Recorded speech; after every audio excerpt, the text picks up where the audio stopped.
Good afternoon, and welcome to this episode of In Our Community. I'm your host, Jim Ducey, and this afternoon we're speaking with Dr. Paula Strauss.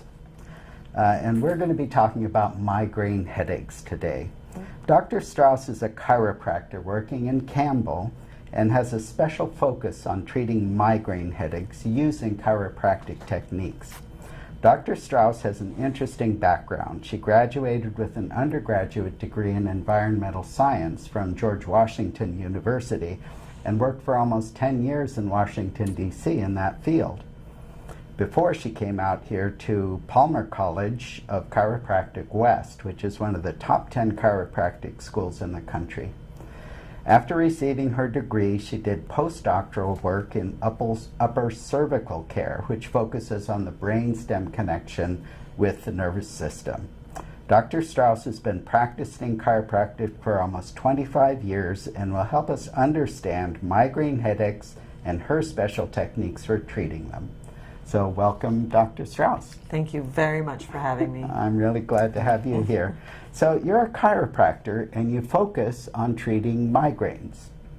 Could you tell us a little bit about migraine headaches and what makes them so debilitating? And why is it different than just your average headache? Yes. I would say the average person that has a very severe headache would call it a migraine. But a migraine is actually a very technical diagnosis. When you have a severe headache that is often one-sided, although it could be all over the head, it lasts from 12 to 36 hours, and oftentimes the patient is feeling very sensitive to light, very sensitive to sound, nauseous. The length of the headache and the throbbing, severe nature of the headache, plus those other elements, defines it as a migraine headache. Okay, well that's interesting. So now, why do they occur? What brings on a migraine headache? I am sorry to tell you that no one really knows. It's a very common ailment. They say 1 to 11 people have migraine headaches in the United States. And there have been theories about what causes the migraine, but there really are no actual researched and defined reasons for it. That's amazing. We'll talk a little bit more about research a little bit later, but you do have, as in the introduction I had said, you had a really interesting background. So you had been practicing environmental science in Washington, D.C. Yes. And then what brought you to chiropractic? What was it that made you decide to change careers? That's a pretty dramatic change. It was a very big change. Well, long ago when I was 8 years old, I was having torticollis. It's a common ailment among young children where the neck gets very stiff and painful. It's very common. And my dad took me to our old curmudgeon-y chiropractor in town, and he had no bedside manner whatsoever. But when he adjusted my neck, I remember thinking, that is so amazing. I am so flabbergasted. I didn't know the human body could do that or a person could do that. And that planted the seed in my mind about being a chiropractor way, way back then. Later in my life, when I was working in Washington, D.C., I got debilitating low back pain as a person in their early 20s. And that is very unusual, and I had no accident, no injury. And I went to a chiropractor in Arlington, Virginia, and he literally saved me. I had depression, I had back pain, I had all kinds of stomach ailments that came along with it. And he treated me over the course of a couple of months, and I became just as good as new, and I was impressed to the extreme of what chiropractic could do. So after I got tired of living in D.C., the snow, the people, my boyfriend at the time, my apartment, I moved to California to be with my brother. And I worked here, taking on different kinds of jobs, and then when I got to be 29, I decided I'm either going to go to chiropractic school or I'm not, and I think I need to go right now. That That's does how I got happen. it. I guess that 30-year-old mark, is kind of like, where's my life going? That's right. So it kind of brings you up against it. So That's right. that's great. And so chiropractic really became it. Your dad was an optometrist. So My dad was an optometrist. And so you had familiarity with running a business, or at least you had the concept of how to run a business. And I think it would be accurate to say I had the concept of how he ran his business. but And that it could be done. It could be done. And he was a great humanitarian. He loved people. I'm the same way as him. I love people. I love hearing their stories. I love helping them. And you told me earlier that you never even considered going to work for somebody else. Right. It's like this is what people do. You have your business, you have your skill, you have your training, and you start your business. Yes. Is that easy to do, getting a business started here? I didn't really think of it as easy or hard. I was thinking that I was just going to work as hard as I could. I didn't know how it was going to turn out. And I spent the first 10 years just doing that, just working as hard as I could, giving lectures, going to clubs, meeting people. And then it really just started little by little until I built up to a point where I could open my own office. Up till then, I was working in another doctor's office, renting space. Okay, well, Yeah. that's interesting how Yeah. anything ends up starting. So now I think of chiropractic, and I think maybe most people do, as manipulating the skeletal system. So it's mostly about backs. I think would that's say the way that's- people mostly think of it. So now you got interested in using chiropractic techniques for treating migraines. So now how does that fit into the overall theory and practice of chiropractic generally? It turns out to fit pretty well. The kind of chiropractic that I learned after I graduated from chiropractic school was a focus on adjusting the upper neck. And the upper neck is a very important part of the nervous system where the brainstem is located. And I often say, if a migraine patient, if I ask them where the headache starts and they do this, I am almost positive I can help them because they are pointing right to the upper neck area. Interesting. So it's a very powerful area neurologically. It is as powerful as the brain itself. And so the joints and movements around the brain stem, if you interfere with them or they cut off some kind of neurologic supply or swell the brain stem, stops the information from going from the upper neck up into the head. So this is the generalized idea of how chiropractic could help a migraine. So it turns out then that I was in practice and I met my husband who has migraine headaches.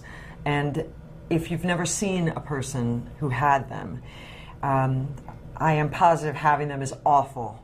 And I'm also positive that watching someone have them is awful because there is nothing you can do. They are in very severe pain. They are lying in a dark room.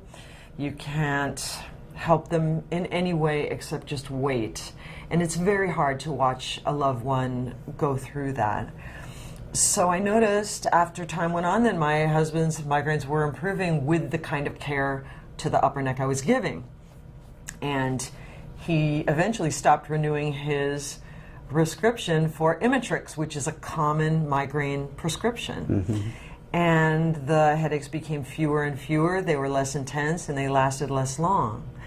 So gradually I was thinking, I wonder if this upper neck technique can reliably change migraines for people. And I began to observe how the outcomes were going with my existing patient base. And I started to think that this was a new avenue of treatment.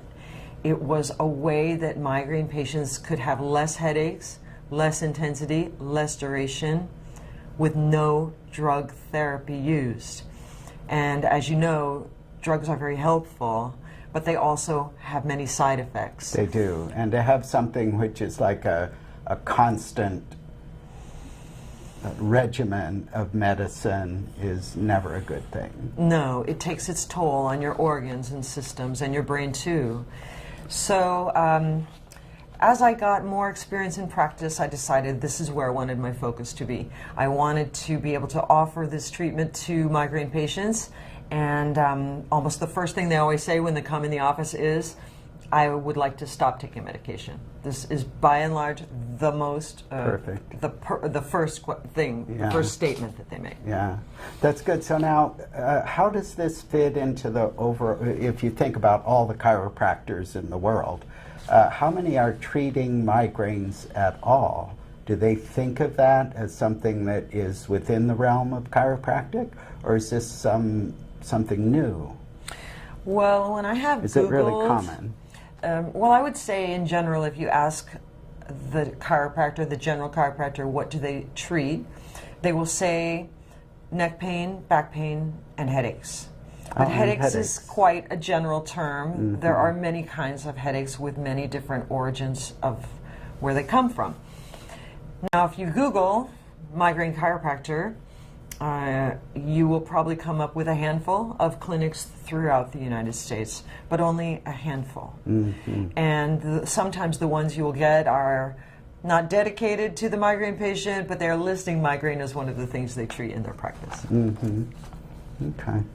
So now I'm sort of amazed that since migraines seem to be so debilitating to people, that there has not been research which can really point to the cause of migraines, what causes them, how to treat them. It seems like a very unaddressed ailment, but it's something which is really, really difficult for people. That is all true.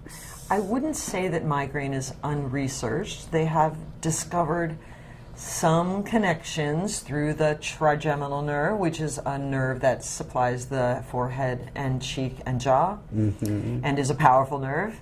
And they have had some ideas about circulation and how it starts and stops, maybe, with the migraine headache. There have been some investigations into depolarization, which is how nerves connect to one another. They polarize and depolarize, and this is how the signal is sent along. But putting your finger on what the cause is, that has not been discovered yet. That's interesting. So now, what is new in the 25 years that you've been practicing and seeing migraine patients? What is new in the treatment of migraines from the medical community as well as, within chiropractic? Well, I would say in the last 5 to 10 years, there's a lot more research being done. There have been some breakthroughs in research on the medical side. Now you can get migraine medications which are injectables. They can be preventative. They can be taken once a month or once a quarter. And there's a much larger number of medications available. And I would say the thing that kicked this off was Botox, which is commonly used to smooth the wrinkles of the face. And ladies, who are more likely to have migraines than men, would comment to their doctors about how Botox was somehow having an effect on their migraines, which was a benefit, and it was very unexpected. It's very interesting. So once this came into the ideas of the medical community, they began to reach out for more grants and become much more active in their research. Oh, that's very good. So now, what about natural supplements or diet? Are there anything like that which can help treat or prevent, lessen the severity of migraines? Yes. I would say herbs and supplements of other kinds, like magnesium is a common supplement used to treat migraine, and lifestyle changes. They do not have a huge effect, but if you ask a migraine patient, if I could feel 30% better, would that be worth it? They will always say yes. So patients in my practice, we talk about trying different experiments with supplements and herbs that they can take by mouth. We talk about what their exercise patterns look like. We talk about what their home stress and work stress is like. So we talk about many things, and I offer them a home management plan that they can start to implement. But I would say a lot of the time, migraine people come in very well educated. They've already tried many, many different things. Yeah, that's very interesting. So exercise, though, is an important feature in treatment. I would say exercise is important from the sense of relaxation, oxygenation of the body, generalized relaxation from stress seems to be a factor. So it's not the exercise, but it's the reducing of stress. Okay, that's interesting. So a lot of this just comes from experience. It's not because research has said, this is what causes a migraine, therefore we treat it this way. It's really people notice when I exercise more, my migraines are less. When I have Botox, my migraines are less. When I take these herbs, my migraines are less. Yes. Well, I would not say it's completely like that, an experience that one patient is telling another. I think naturopaths and homeopaths have been attempting to treat migraine cases for decades. And I think also now we have clinics in the United States. There is one at Stanford, the headache clinic, and there is one at UCSF, the headache clinic, where they are incorporating now more natural and alternative pathways to treat migraine, which is a great change and a welcome change. That is really good. So now tell me about your specific techniques that you use in your clinic. So you had told me about some radiography and thermography equipment that you use, which may or may not be part of a standard chiropractic office. Can you tell me a little bit about how you specifically treat migraines? Yes. I would say that my practice differs quite a bit from the general chiropractor's practice. And in the beginning, I did use a lot of X-ray, but for my migraine patients, I found it really was not that useful for me unless they are over 50, because then you are ruling in and ruling out disease processes. You want to look at degeneration of the spine. You want to look at factors that could affect your treatment but are not necessarily germane to treating the migraine itself. The thermography that you mentioned, this is a diagnostic imaging tool. I use it every visit on the patient. We measure before the treatment and we measure at the end of the treatment, and by looking at those two measurements I can see if my adjustment for the migraine has been effective. So not only does it tell me where I stand with my treatment, but it also tells me if it's not effective at all, then I can change my treatment. For me, it helps me guide the case more accurately and also speeds the case to the end point. I don't waste time trying adjustments for long periods of time and just going by symptoms. Symptoms are not a great way to guide a case. Objective measurement and symptoms and examination are a great way to guide a case. For sure. So now, can migraines be cured? Is there, I think you told me when we were talking before that some chiropractors, as they're treating headaches or any other symptoms, they really think of it as a maintenance routine. Is there something where you can say a person with a migraine no longer has migraines? I wish I could say yes. But I would say I've had very good success reducing frequency, so the number of headaches the person is getting per week, per month, per year. That's a major improvement for a headache patient, migraine patient. The intensity, how much pain they have, the duration, how long the headache lasts. These can all be changed. Now, once a person starts to have migraines, their neurology has a connection cascade that will produce that headache. If they are underhydrated, Perhaps they are stressed. Perhaps they don't have enough sleep. Perhaps they have been driving and been seeing flickering lights. These are all very common things that will trigger a migraine in many patients. So for my husband, if he doesn't drink enough water, stays up late, and has a couple of extra whiskeys, then he can expect perhaps he will have a migraine in that situation. But in general, there is no cure. But if you asked one of my patients, would I trade a migraine for seeing Dr. Strauss once a month for a checkup? They will say, I'm going for the checkup because I want to prevent it from happening. I don't want to use medication to try and deal with it. Migraine patients lose a lot of time. They lose family time. They lose their ability to work and be effective. And their vacations are ruined. And weddings don't get gone to because of a migraine. That's really bad. I know, it is. It's terrible. So for them to have a solution that they can count on to reduce those three factors and then just stay feeling well most of the time, that is a great thing for them. It's one of those things, if you don't have migraines, you don't realize how pervasive it is in your whole life. It's not just the migraine and then it's over. As you say, it changes the whole quality of life and how you live your life. It does. That's amazing. I mean, it's always on your mind, you know. Oh, and I think what if I have a migraine? This is exactly right. There's a lot of anxiety around that. And like you have a big event coming up, am I going to be able to go? There you go. Is the migraine going to stop me? What am I going to do? So I think, yeah, a lot of energy gets expended around the migraine that patients would just as soon have back. For sure. For their fun.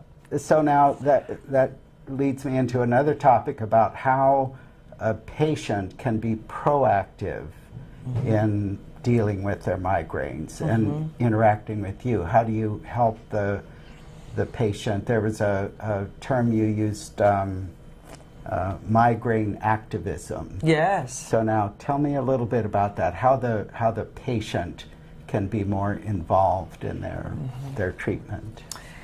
What I have learned in the last couple of years of going to migraine advocacy events, and one group is called Miles for Migraine, another group is called the Migraine Summit that happens every year online, anyone can attend, is that patients need to be heard and understood by their family members, and if the family members are unable, they need to have a support group. And this really helps them because it is so often that a patient would say to their best friend, oh, I've got a migraine today. And the best friend will say, oh, you know, me too. But they know they're not talking. The one with the migraine is like, no, you don't, not really.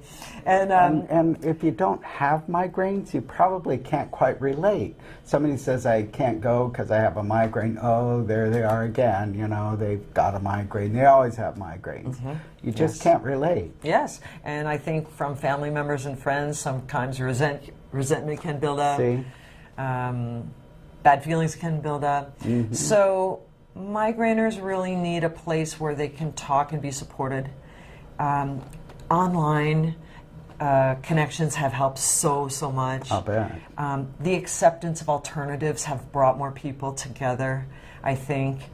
And they can now be activists in the sense of there are now runs for migraine advocacy and support. So Miles for Migraine is that. Oh, that's what that is. There is a group that goes exclusively to lobby our congresspeople on the Hill every year to help get more money from NIH, the National Institutes of Health, to fund research. And just these two organizations have only existed for 5 to 10 years. So a lot has changed for migraineurs, and I think they understand that they are having a really big problem. And it's not all in their head. It is, but in the sense that it's not, they're not imagining the pain. Right. And it's starting now to be understood how debilitating it is. That is great. Yeah. That is great. It's a new thing. It's a new thing. Well, thank you very much for talking with us today, Dr. Strauss. So now, how can you have a website where people can find you? I do. The website is at www.theheadacheDoctor.com, and you spell doctor Doctor, so you spell it out. All right. And I'm very findable on the web. And we'll end up putting this up in a little message, a bug on the screen, so people can see that. I appreciate it. All right. Well, I really appreciate you talking with us today. I learned an awful lot, and it's really a wonderful discussion and a difficult topic. So thank you very much. So thank you all for joining us for this edition of In Our Community with Dr. Strauss. And you can find other episodes of In Our Community on our YouTube website, KMVT15.